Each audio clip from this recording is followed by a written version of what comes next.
Peace, bro. Hey, can you hear me? Yeah, I can hear you, bro. Okay, cool. Hey, peace, bro. Appreciate you doing this in the first place, man. Oh, right on. Yep. Okay.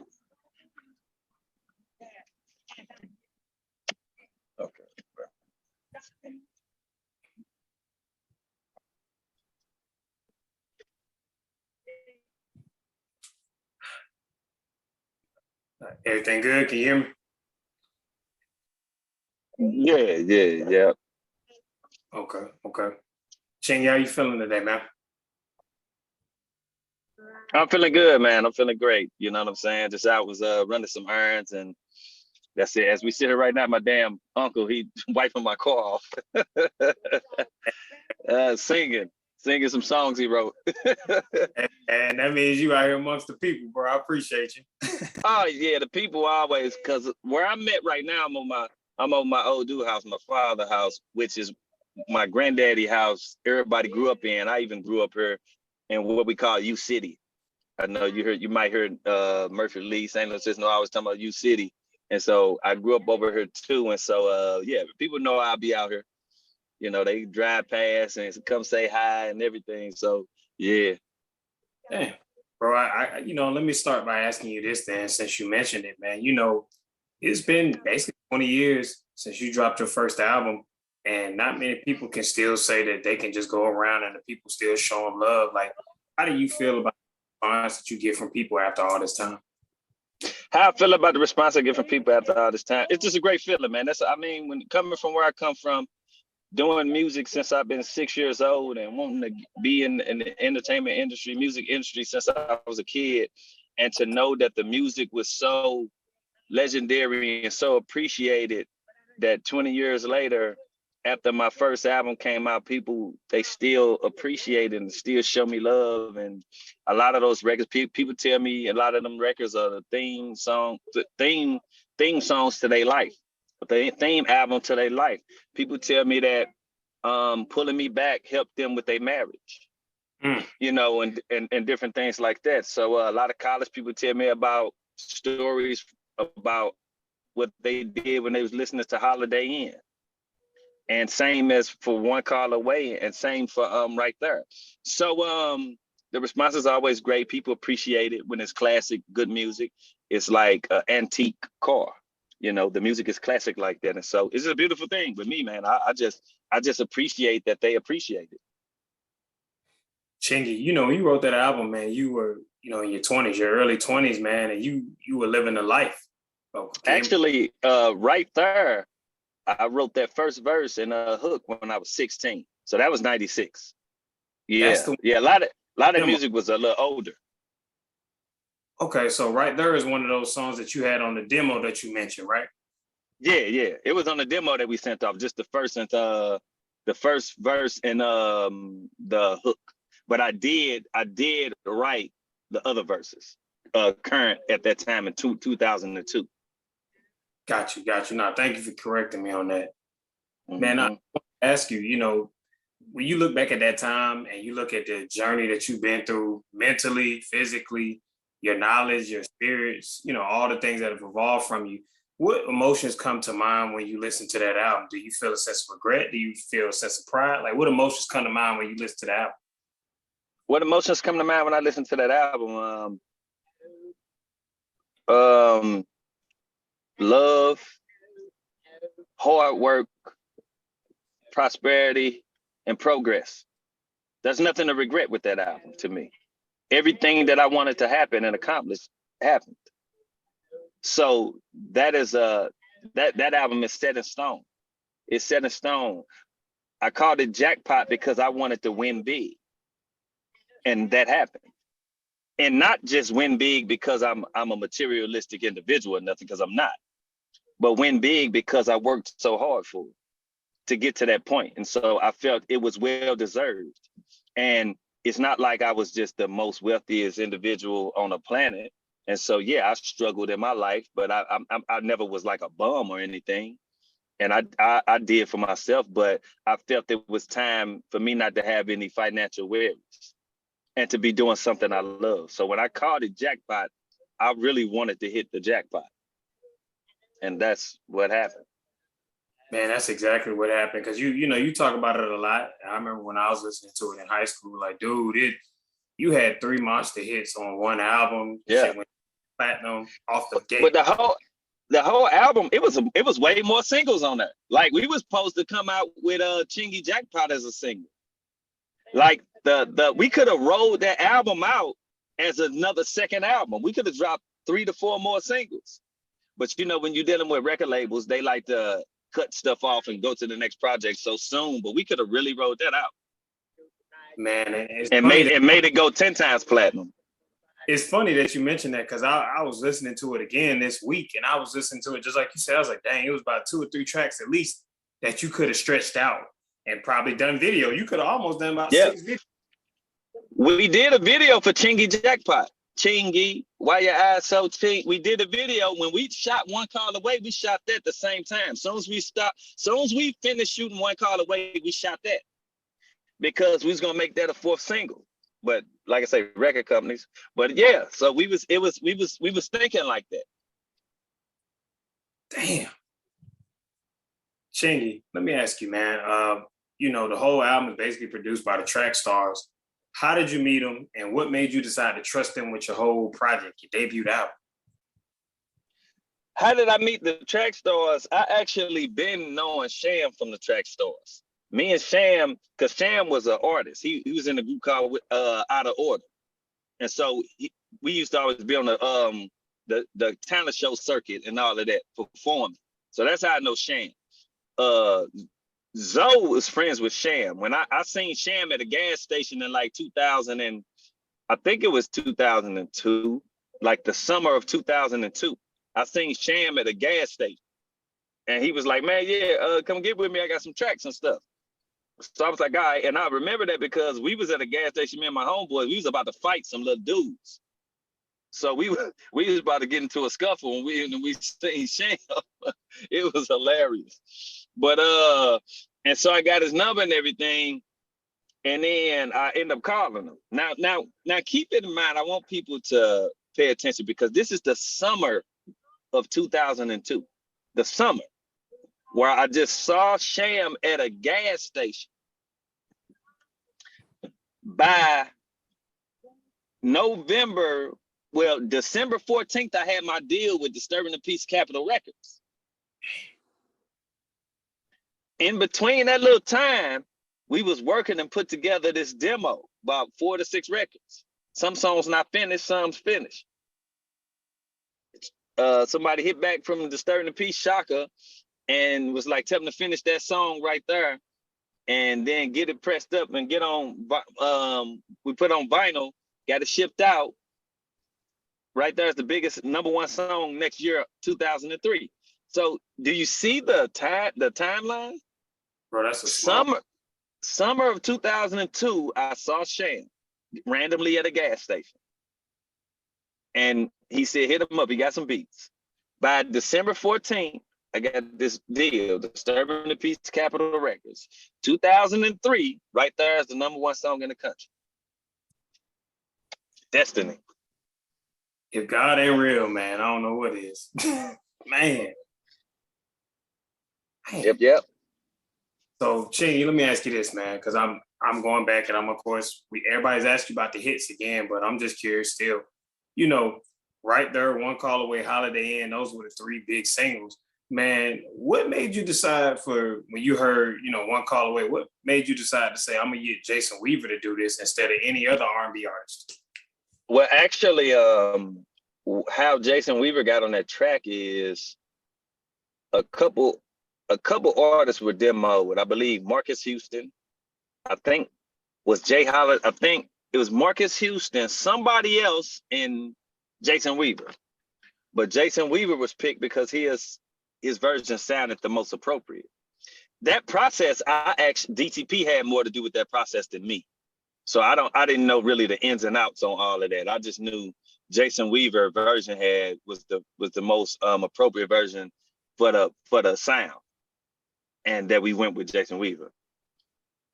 Man, with that video, it's been on TikTok and a lot of social media, man. A lot of us millennials have done takes of it, talked about how important the song is, man. How do you feel when you see people doing mashups and stitches of that song? Well, how I feel is that's why I make music. That's why I make these songs, because I wanted to get perceived in that way, for as a feeling of emotion where people really on the inner, the chemical balance of the feeling when they hear that song is just appreciating, they love it. And that's why I make music. So it makes me feel like I accomplished what I was trying to accomplish. Chingy, did you feel any pressure, man, with that album? I went back and looked at some of the early interviews you gave around that time, and your whole neighborhood was there, all your family, your friends were there. Did you feel pressure to succeed, to try to carry them out of their situations? Did I feel pressure to succeed? No, and I wasn't really put here to carry anybody out of their situations. We all grown. You know what I mean? If I can help, I will. But I can't do for a grown person. They should be able to do for themselves as well. Like, you know what I'm saying? I had to get me out of the situation. But if I can help, I will. But I didn't really feel any pressure, because I just did what I do. I have know-how in me, and so I just do what I do, man. I don't really get too pressurized. I just do what I do and try to do it my best, and whatever the outcome is, that's the outcome. Understood. Yeah, it worked. It obviously worked. It's worked for your whole Yeah. career. Oh yeah, it was time. Like, you know what I mean? And I've always been that type of individual, man. I don't get too caught up in what people think about me, how they think about me. I just do what I love to do, and I just go and let whatever happen. For sure. For sure. You know. Chingy, with the right there, of course, there were two versions of it. With the second version, man, of course, we know that couldn't hit BET or 106 and anything. But when you look at that video shoot, what are some memorable moments that you have from that version of it? The uncut Well, so version. the memorable moments for the uncut version is togetherness. Because you saw some of the Lunatics was in there. Saw some Keywan was in there. Murphy Lee was in there. DJ Quick, Ludacris, Titty Boy, I-20. You know, I had family in there, some DJs and radio personalities from St. Louis. A lot of them girls worked for strip clubs that was in there. I knew some of them. Togetherness, man. It was just a lot of togetherness and having fun, and family and friends just enjoying this. So I'll ask you this, and it's hard to kind of say it, but out of all the music that you dropped, do you look at Jackpot as your baby? Is that the one that matters more than all? How I look at it, I don't really view it as my baby, because see, I make music. So I always make music all the time. I have lots of it. All of the projects were just as important. That just happened to be my first project. And so your first project that puts you on a certain plateau is going to always be the most important, because if it wasn't for that project, you wouldn't be where you at. So Sure. that's probably the only reason why I would consider it the most valuable. And to this day, right there stands the test of time of being my biggest record. That's crazy, man. It's always trending every year. It's like it's huge. And for me, you get a lot of artists. Sometimes artists, they have to come out. They come out, you know, they have features, and my biggest record is just me. You're right. You know what I mean? It's just me. That's my biggest record is just me. And also another thing I don't get much credit for is the storytelling. When you listen to those records, I'm telling stories. Like it's a storyline. When you listen to Holiday Inn, it's a whole storyline. When you listen to One Call Away, it's a whole storyline. Pulling Me Back, whole storyline. Even with Right There, it's a party song and all that, but I'm giving you storyline. I like the way you look in them pants. Yeah, you're fine. La Mama, it sound like I'm talking to somebody. La Mama, a quarter piece. She far from a dime. The type of girl that'll get you up and make you grind. I'm thinking about snatching her up dirty. It's like I'm talking to somebody. But I never give credit for like telling those stories. People they overlook so much. I'm glad you mentioned that, man, because I was looking at reviews of your album and certain songs off there, like "Where's My Cash." That's one of my favorite. cuts off Yeah, there. yeah. But the word they kept using, they kept talking like they said simplistic. They said pimp vibes. That those were the words that they used to describe it. What are your thoughts about people who look at your lyricism and put it in that box? I never thought about it. I don't care. You know what I mean? Because it's me. This is just my art. This is my work of art and that I create. They could call it simplistic all they want to, but I didn't view it as being, I'm a simplistic individual. You know what I'm saying? And it was just my work of art. I got my own style. I've always had my own style. You know, I don't consider myself, I never was trying to be the best lyricist. I never focused on being the best lyricist when it came to making commercial music. I was focused on making catchy songs because on the radio, that's what they wanted. So I used to be a battle rapper.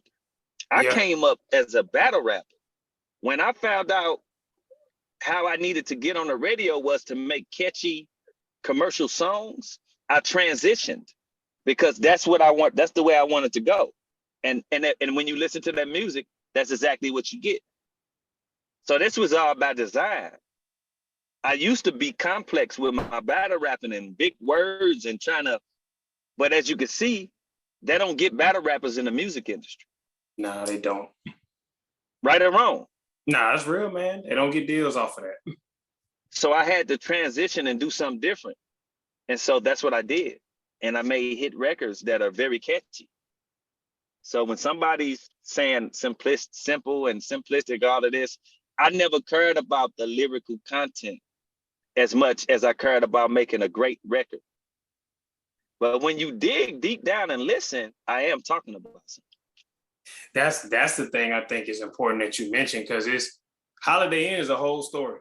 That's a really and One Call Away is a whole story about meeting at the bank, gradually getting to know it, gradually falling in love. It's a whole story. It just goes ahead because the beat is so the beat. Yeah, and these people they so worried about putting it up against who they may consider a lyricist and all of this. I never came on the scene to blend in and fit in with everybody. That never was what I wanted to do. I wanted to stand out, and that's what I did. And I don't have to be the best lyricist to do that. There'll never be the best lyricist. You know why? Because it's too many opinions around this existence for there to be one best lyricist. Everybody gonna have a different answer of who they think is the best. Thanks. So there'll never be the best. You'll just have different opinions of who's the best. So I never focused on that. I'm just gonna be me and have a skill set that I bring to this existence and hope it's appreciated. Nah, it's definitely appreciated, bro. I'm not even gonna hold you. It's definitely appreciated. And thankful for it because, like you said, those are moments in time, bro. Whenever I hear it, it takes me back to that time. My bad, no, bro. No. You get my uncle trying to talk to me, and I'm trying to tell him I'm doing the interview. Nah, you're all good, man. My bad. Bro, I wanted to ask you this, man, because I didn't hear nobody ask you this in all the interviews you've done. Man, you know, when the pandemic hit, how did that affect you as a musician, and how did that affect you as a man? When the pandemic hit, how did it affect me as a musician and as a man? Well, it affects me as a musician. I got about 80 albums. No, I'm joking about the 80, but I got a lot. I always record, so I was recording a lot. Now, as a man, it made me put in perspective what's needed in my existence and what's not needed. So I weaved out a lot of the dead weight, and I accumulated a lot of knowledge on how to move forward with my career and what's best for me. I could see that. And you answered it before. Yeah. So as much as we hated the pandemic and people losing their lives and getting sick, it also helped in me decluttering on a lot of levels.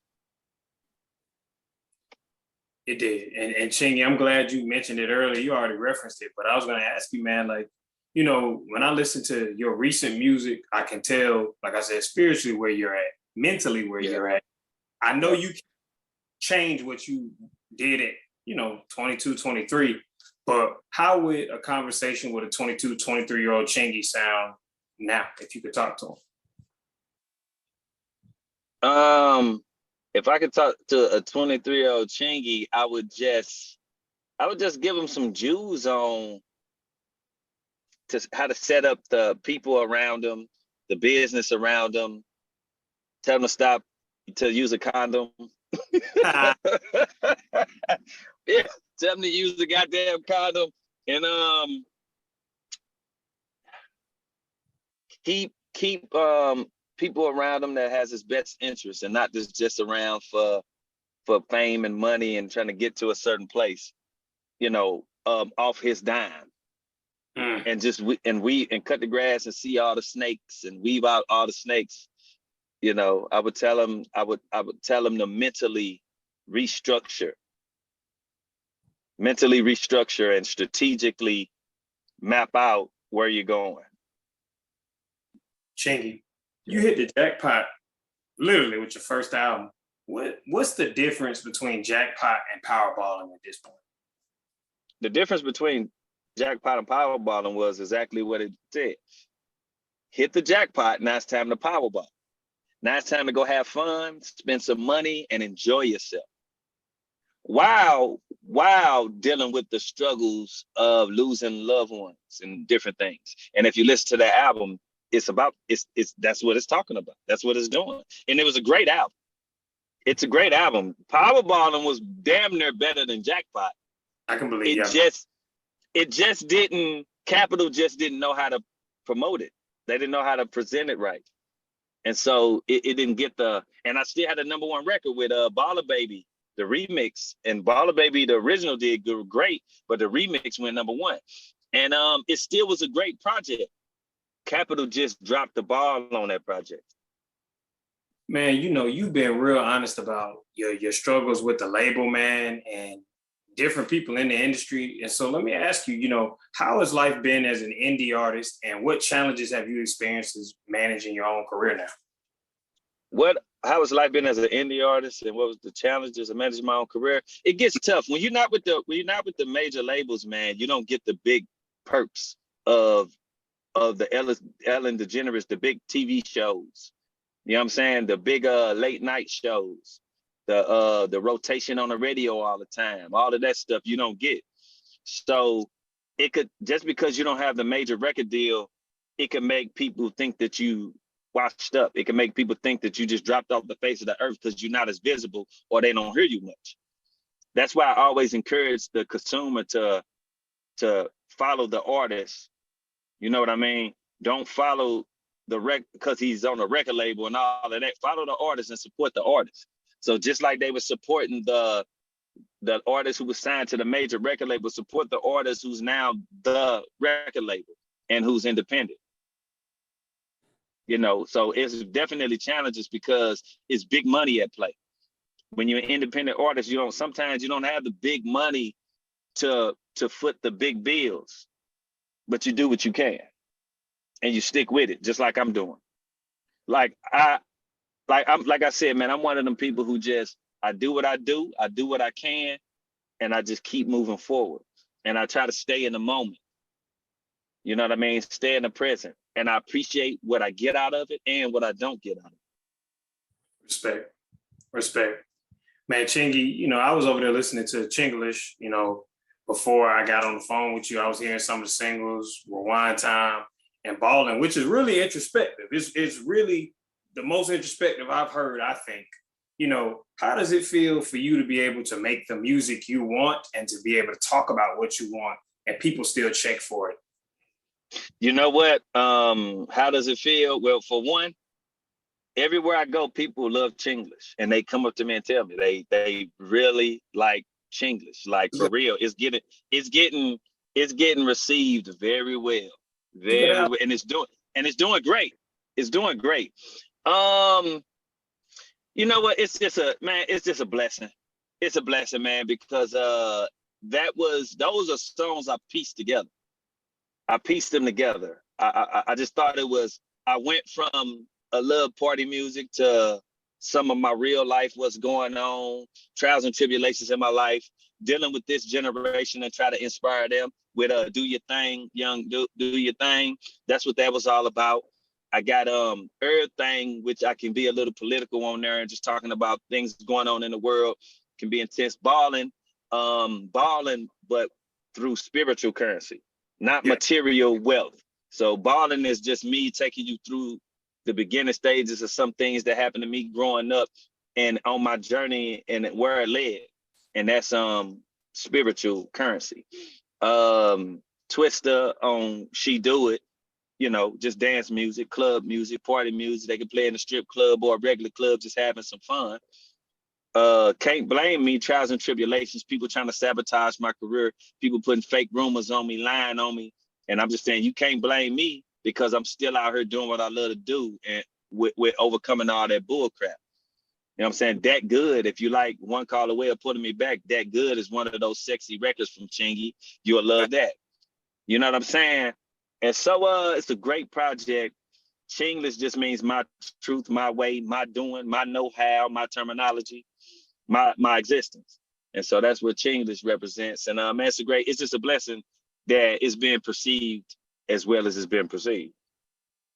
Chingy, I gotta ask you, man, you know, a lot of artists in similar positions as you, like Nas and others, man, they've done records with their dad when they talk about how influential their dad is, and you've talked about how influential your dad is. Are we gonna ever hear you and your dad on a record or some type of collaboration? He's walking up into the house right now. He's walking into the house right now. He still think he's 25. He got a Benz on some rims with some Vols right here. He got his other car over here on some Vols with some rims, and he just bought a Corvette. So this is this dude right now. He's always moving. He never sits still. He's always moving. And he's been on a record of mine before. Like he's interacted with me on some records before. He's in my Baller Baby video as the guy when we went to see the guy in the office. Damn. That's my old dude. So he's always been in there. Okay. Man, Chingy, you know, Saturday it'll be 20. It'll be 20 on the dot since it was released. You know, what do you want to tell people, or what do people need to keep in mind about that first project if you had to tell them? Just give them some words. What people need to keep in mind about that first project is classic music, timeless music that still plays today. It's songs that just came out 2 to 5 years ago that I never heard. But right there, One Call Away, Holiday, all these records I still hear. Classic music, man.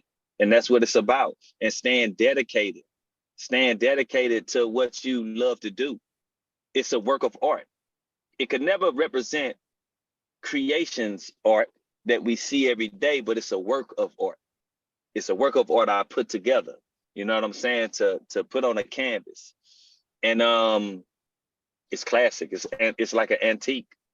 It's gonna always be around. And that's my first music industry album, because I put out local albums and projects. But classic music, classic like an antique. Chingy, you know, Chinglish is very new. You know, it just dropped, but what can people expect to hear from you for the rest of the year, the summer? Are there gonna be new visuals? Are there singles? I got two more EPs that's done. I'm gonna drop another EP like end of August that's called Been On. And there's gonna be another EP. It's dope too. So this one gonna be a little more harder versus Chinglish. I feel like a little hard, like with Wine Time and stuff, but Chinglish is a little more commercial to me. But Been On is gonna be a little more harder. And so be looking out. The first single is gonna be called Motion. And it's dope. It's dope. Then I got another EP called, I'm thinking about calling it Mega Millions.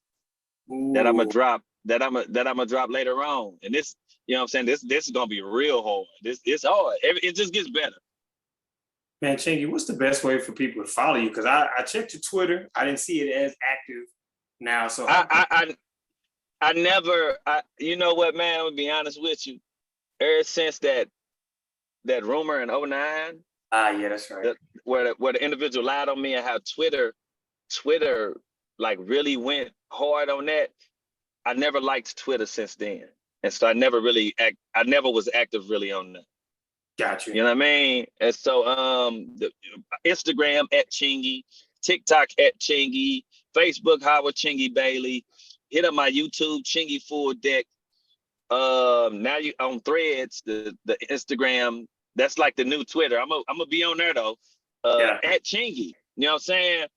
And so, man, that's how they get with me. Stream Chinglish. Make sure y'all stream Chinglish. It's a dope project.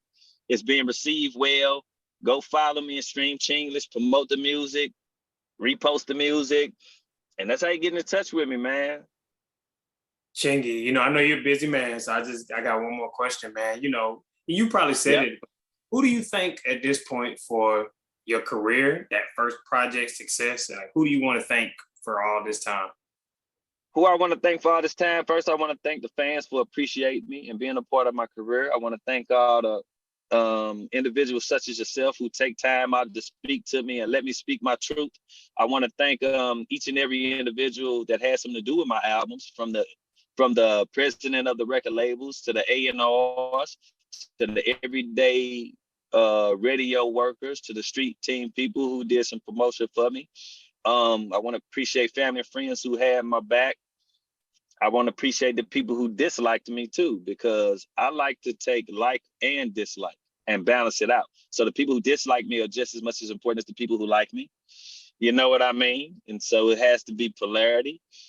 I want to thank just creation itself, energy itself, vibration itself, frequency itself, because everything vibrates, nothing is still. Amen. And and that's how I want to thank my kids and just everybody that has something to do with me and my existence on all levels.